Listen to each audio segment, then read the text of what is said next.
Yo, what's up, Naruto fans? This is Raphael from C Manga, and I'm here to give you a review of Chapter 625, The Real Dream. And as the title says, the dream that Madara and Hashirama had happens in this flashback chapter, which is interesting because I was actually waiting, or as I think I mentioned in the other ones, I was wondering how they're going to build the village and things like that leading up to that. So yeah, it was good, and I think it dragged a lot less than the last ones, in my opinion. So yeah, the way it starts off is um, Madara asked the same. Well, the question from last time, Madara said, I'll only trust your clan if you kill either your brother or yourself." And Hashirama's pretty much he just straight away agreed to it, and he's like, "All right, then fine." And he tells Tobirama, he's like, "After I die, make sure that nobody kills Madara. You're in charge now, and no, you have to make sure everybody, grandchildren, all sorts like that, everyone after you and me, must not harm Madara." And he's just about to stab himself with a kunai now, and Madara stops and he said, "That's enough. I've seen your guts." And then from then they call a truce and they come to an agreement, and the Senju clan and the Uchiha clan basically become allied, and they sign a treaty, whatever way you want to see it. They're allies now, and the dream that they Hashirama and Madara wanted pretty much begins. They start creating the Leaf Village, and yeah, everything's all good. They even became allies with the Fire Country, and as Hashirama mentions, the Sarutobi clan and the Shimura clan even wanted to become allies with them.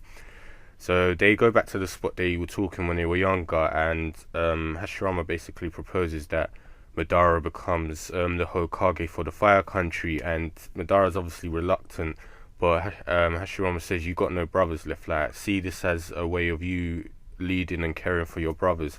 He's like, "And I trust you'll be good for the job. I can see you as the second Hokage." And Madara's really reluctant. He's just like, "I'm not too sure. I don't think anyone's gonna follow me." And Hashirama keeps pursuing. He's like, "Come on, do it. It's like, it will be good, and I trust that you'll be worth a worthy Hokage." And Tobirama arrives now, and we can see that Tobirama and Madara, sorry, still have some bad blood between them two, because they pretty much glared at each other. And then Hashirama leaves with Tobirama to discuss things, and Tobirama pretty much knows that Hashirama wants Madara as a second Hokage, and he's telling him, "You can't make these decisions on your own. It's not the same as when Dad was alive, you know." And it's like, if you want to make him or elect him as second Hokage, fine, but you can't do it by yourself. We have to have other people deal with this and have their opinions.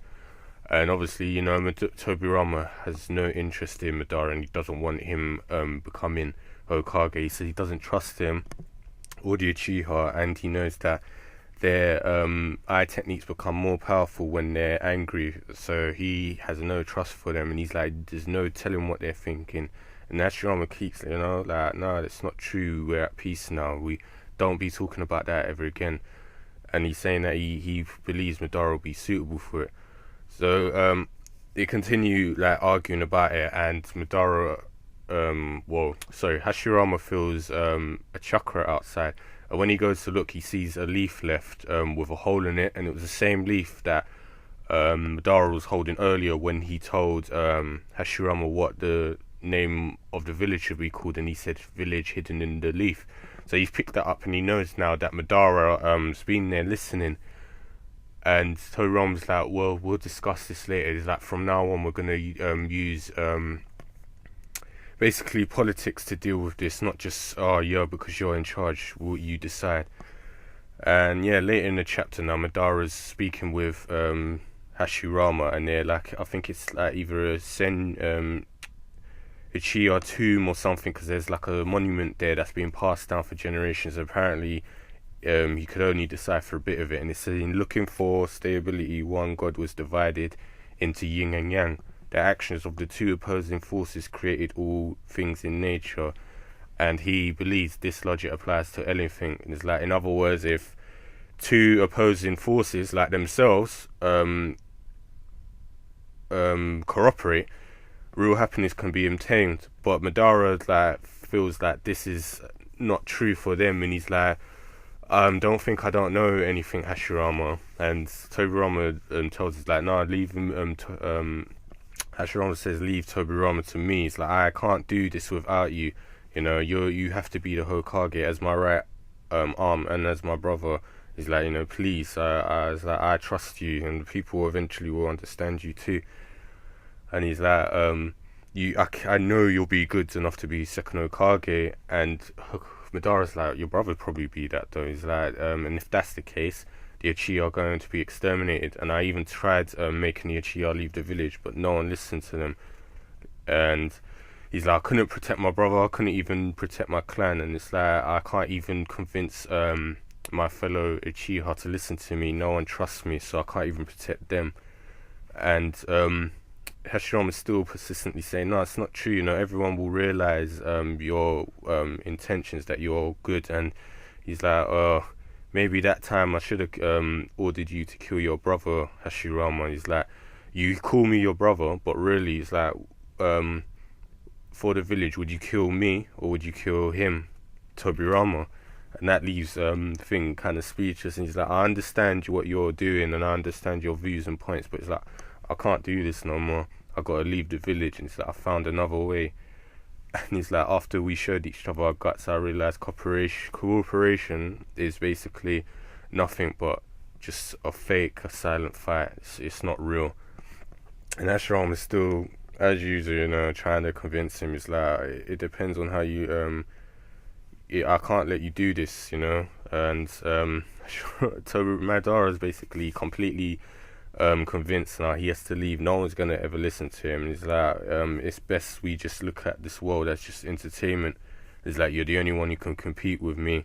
And he's like, while I walk towards my dream, I'll enjoy fighting you. And he turns and looks at Hashirama, and his Sharingan's activated, and he's got the most evil smirk or grin on his face. And it's pretty much at that point Madara's turned evil, and I can understand why. But I'm just glad they explained this now, because I was wondering what it was going to be to turn him evil. I thought it would have been the fact that his brother was killed, or like, but because his brother was killed already, that wasn't the case. So I'm thinking, who else could it, or what was going to happen to cause that? But it seems like the fact that he feels everyone's distrusting him, and he's seen as an outcast, and you know, not even his own Uchiha brothers trust him, like his own fellow people. So it's like, what am I doing here? I might as well just leave. Like, and he doesn't seem to believe Hashirama that much, that he would he sees him that much as a brother, especially with that question he asked him. So yeah, it's kind of understandable why Madara turned that way, but I think he's, you know, maybe he's become so twisted he kind of overreacted and just left. But you know, it all makes sense, and I'm glad this was cleared up. So I'm guessing the next few chapters now will obviously either lead up to the fight, where the two statues are. And that's another thing I forgot to mention. It was good to see that they were built in this chapter, and they explain why they were built. Like Hashirama said he wanted Madara's face on there and things like that. But yeah, I'm guessing the next few chapters are going to be the fight, and whatever else, it'll probably end soon, and then whatever we get from that will be the answer Hashirama will give to Sasuke. So whatever that will be, I don't know, so we'll just have to wait and see. But yeah, I said I'm rambling on as usual. What do you guys think of this chapter, and did you enjoy it? What do you think will happen next, and do you have any idea what the answer will be for Sasuke? And also, if you like the video and the chapters, leave us a like, because it helps us out, and subscribe for more content in the channel, and I'll speak to you guys for the next chapter.